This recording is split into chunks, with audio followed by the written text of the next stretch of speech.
Кыргыз-Тажик чегарасындагы куралдуу жаңжал кандайча башталды? 2021 жылдын 3 февралында премьер-министр Улукбек Марипов Кыргызстан суу бөлүштүрүүчү жайын Тажикстанга берген деп билдиргенден кийин 4 күн суу сактагычына келген каналдын башындагы тилекке каршы алдырып турбуз. Мен бул боюнча дагы тактадым. Бул жерде стратегиялык маселелер бар.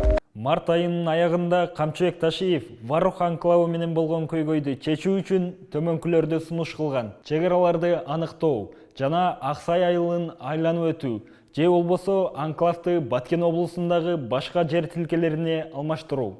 Анклав Варух боюнча биз Тажикстанга өзүбүздүн эки өзүбүздүн сунушубузду бердик.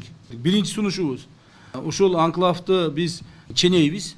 Границасын ченеп токтотобуз дагы, бирок анклавка өзүбүздүн территориябыздан пайдалануу үчүн гана чтобы кирип чыгыш үчүн жол беребиз. Экинчи сунушубуз андан дагы катуураак, биз анклав Варухту алмаштырганга даярбыз. Бирок бул кыргыз тараптын чагымы болгонбу? Бул билдирүүлөрдүн шашылыштыгынан тышкары анда иш-аракеттердин агрессивдүү элементтери болгон эмес. Бирок талаштуу аймактарды жөнгө салуу жана ресурстарга жеткиликтүүлүк боюнча кызмат адамынын көз карашы болгон. Бирок бул билдирүүлөрдө Тажикстан тараптан болгон масштабтуу аскерий аракеттерди актай албайт. Варух Тажикстанга таандык деп эсептейбиз. Бирок Тажик армиясынын Кыргыз Республикасынын карапайым жөнөкөй жарандарына болгон агрессиясын кескин айыптайбыз. Кыргыз жарандарына куралдуу күч колдонгону үчүн Тажикстандын жетекчилиги максималдуу кысымга алынышы керек деп эсептейбиз. Кыргызстандын жарандык коому эл аралык кылмыш сотунун прокуроруна өтүнүч менен кайрылууну чечти. Анткени бул чыр-чатакка укуктук баа берилиши керек.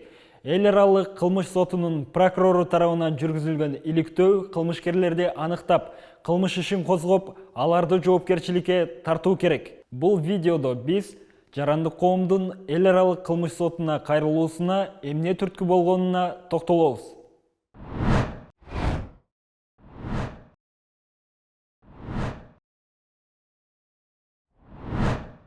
Баткен облусу Өзбекстан, Тажикстан менен чектешет. Кыргызстандын головной суу бөлүштүрүүчү аймагында негизги жаңжал башталган. Кырдаал негизги окуялардан бир жума мурун өөрчүп баштады. 24 апрелде тажик аскерлери Кыргызстандын эки жаранын уурдап кетип сабашкан. Алардан аймактагы аскер техникасынын көлөмү жөнүндө сурашат. 25 апрелде интернеттин тажик сегментинде эки тажик мектеп окуучусун кыргыз чегарачылары уур токмокко алды деген маалымат тарады. Азаттык радиосунун тажик кызматы мектеп окуучуларынын атын да атады. Тажикстандын тышкы иштер министрлиги Кыргызстандын элчисине нааразычылык нотасын тапшырды. Бирок жыйынтыгында маалымат жасалмай экендигин мойнуна алды. 28 апрелде жаңжал акыры курчуп кетти. Буга тажик тараптын головной суу бөлүштүрүү аймагындагы мамаларга видео байкоочу камераларды орното баштагандыгы себеп болгон. Экинчи видеокамераны орнотуу учурунда окуя болгон жерге келген кыргыз чегарачылары жана милиция кызматкерлери ишти токтотууну талап кылышкан. Саат 12:25 чамасында Ходжайы Ало айылында мергенчилик мылтыктан ок атылган. Жаңжал болгон жерде эки тараптан болжол менен 100-150 адам чогулган. Жарандардын тирешүүсү таш ыргытууга айланган. 29 апрелде таңкы саат 4-тө Көкташ айылында тажик тарап кайрадан таш ыргытып ок атуучу курал колдонгон. Таңкы саат 5:45-те ок атуучу куралдан ок Тажикстандын аймагынан Көкташ айылында жайгашкан кыргыз аскер бөлүгүнө карай ачылган. Атышуунун натыйжасында 30 жаштагы жергиликтүү тургун көзүнө ок жаракат алып ооруканага түшкөн.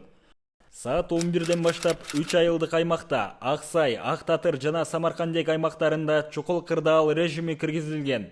29 апрелде саат 17:00 чамасында тажик тарап кыргыз тараптын Капчыгай, Миңбулак, Достук, ошондой эле эки чегара заставаларына ок чыгарган.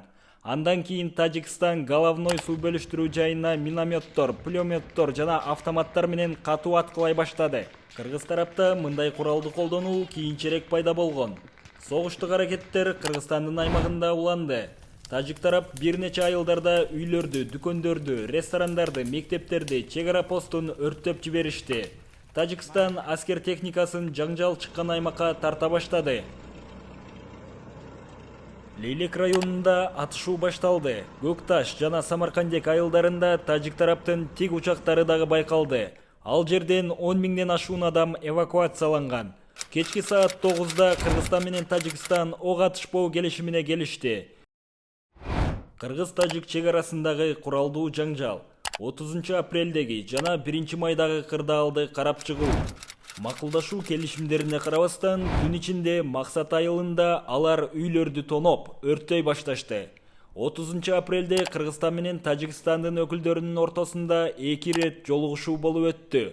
Тараптар ок атышпоо келишимин түзүштү, бирок ага карабастан Тажик тарап Лейлек районунда атышууну улантышты. Баткен районунун Көкташ айылына бара жаткан унааларга ок атылды. Ал жерде 10дан ашуун кыргызстандыктар болгон. Жергиликтүү бийлик Азаттыкка Баткен облусунун Кызыл Бел, Достук, Көкташ, Үчдөбө, Көктерек жана Аксай айылдары жабыркаганын билдирди. Анын ичинен Көктерек айылы толугу менен талкаланган. 17 үй күйүп кеткен. Аксайдагы 10 үй жана Достук айылындагы 1 үй күйүп кеткендиги аныкталды. Кечинде Тажикстан менен Кыргызстандын президенттеринин ортосунда сүйлөшүү болду. Тараптар жаңжалды тынчтык жолу менен чечүү жана аскерлерди чыгарып кетүү боюнча бир пикирге келишти. Ушул келишимдерге карабастан тажиктер өз аскерлерин Кыргызстандын аймагынан чыгарып кетишкен жок. 1 май күнү эртең менен Баткен облусунун Лейлек районунун арка аймагында Тажикстандын аскер кызматкерлери турак жайларга жана Кыргыз Республикасынын жарандарына ок чыгарышкан. Видеодо Кыргыз айылынын кире беришинде Тажикстандын желеги кандайча көтөрүлүп турганы көрсөтүлүп, кадр артындагы адам буга кубанып жаткандыгын көрүүгө болот. Бул жер эч качан талаштуу болгон эмес. Бул Кыргыз айылы. Тажик тарап төрт көчө аймагындагы жолду толугу менен жаап салган. Лейлек районуна барчу жол кесилген. Жабыркагандарга гуманитардык жардам жеткирилбейт. 1 майда саат 15:00-дө Баткен облусу боюнча 33.388 адам эвакуацияланган. Эл аралык Human Rights Watch укук коргоо уюму билдирүү таратып, бейшемби күндөн бери социалдык тармактарда тараган жарандык кийимчен, куралчан, тажик жарандары күйүп жаткан үйлөрдү кыдырып жүргөнүн, ал эми бульдозер тажик аскерлеринин көзүнчө турак үйлөрдү талкалап жаткандыгын көрсөттү. Маалыматтарга караганда 2 видео тең Кыргызстанда тартылган. Ондогон үйлөрдүн өрттөлгөнү, жарылуучу куралдын кеңири колдонулгандыгы, Тажикстан аскерий мыйзамдарды одоно бузгандыгы үчүн күнөөлүү адамдар жоопко тартылып, жарандык жоготуулар жана жарандык мүлктүн жок болушу тез арада иликтенүүсү керек. Кыргызстанда 1-2 май жаңжалда курман болгондорго улуттук аза күтүү күнү деп жарыяланды. Кыргыз тараптан жаракат алгандардын саны 173-кө жеткен. Алардын 121-и жай тургундар, 31-и аскер кызматкерлери, бирөөсү медициналык кызматкер. Калган жабыркагандар жөнүндө маалыматтар такталууда. 1 май күнү Бишкек убактысы боюнча саат 15:00-дө тажик аскерлери Кыргыз айылдарынан чыгып кетишти. Алар мамлекеттик чек ара сызыгы сүрөттөлө элек аймактарда жайгашкандыгы такталды. Чек арадагы абал салыштырмалуу туруктуу деп мүнөздөлөт. Тажикстанда барымтада турган 10 кыргызстандык кайтарылды.